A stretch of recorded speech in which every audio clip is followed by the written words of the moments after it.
ধন্যবাদ।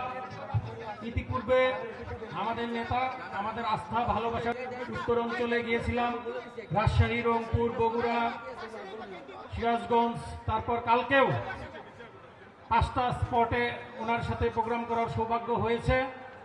কিন্তু আজকে কেমন যেন মনে হচ্ছে যাত্রাবাড়িতে উপস্থিত বিজয়ী করার জন্য প্রত্যেকটা ভোট কেন্দ্র আমাদেরকে পাহারা দিতে হবে।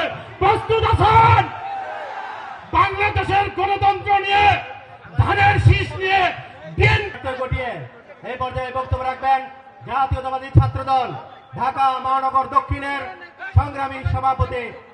এই পথসভা ইতিমধ্যে মহাসমাবেশে রূপান্তরিত হয়েছে। আজকের এই জনসভার সম্মানিত সভাপতি, ঢাকা 5-এর ধানের শীষের কাণ্ডারি, আগামী 12ই ফেব্রুয়ারির পরে এই ডামরা এবং যাত্রাবাড়ির সম্মান প্রধান অতিথি হিসেবে আর অল্পক্ষণের মধ্যেই আমাদের মাঝে এসে উপজাতীয়তাবাদী ছাত্র দলের অভিভাবক, আমার অভিভাবক দেশনায়ক জনাব তারেক রহমান, আমাদের যাত্রাবাড়ি থানা ছাত্র দলের আহ্বায়ক সদস্য সচিব সহ জাতীয়তাবাদী ছাত্র দলের বিভিন্ন পর্যায়ের নেতৃবৃন্দ।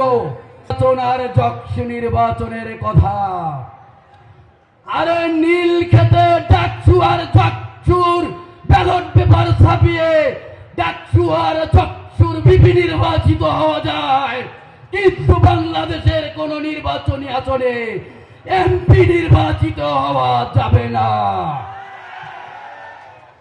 আমি একটি কথা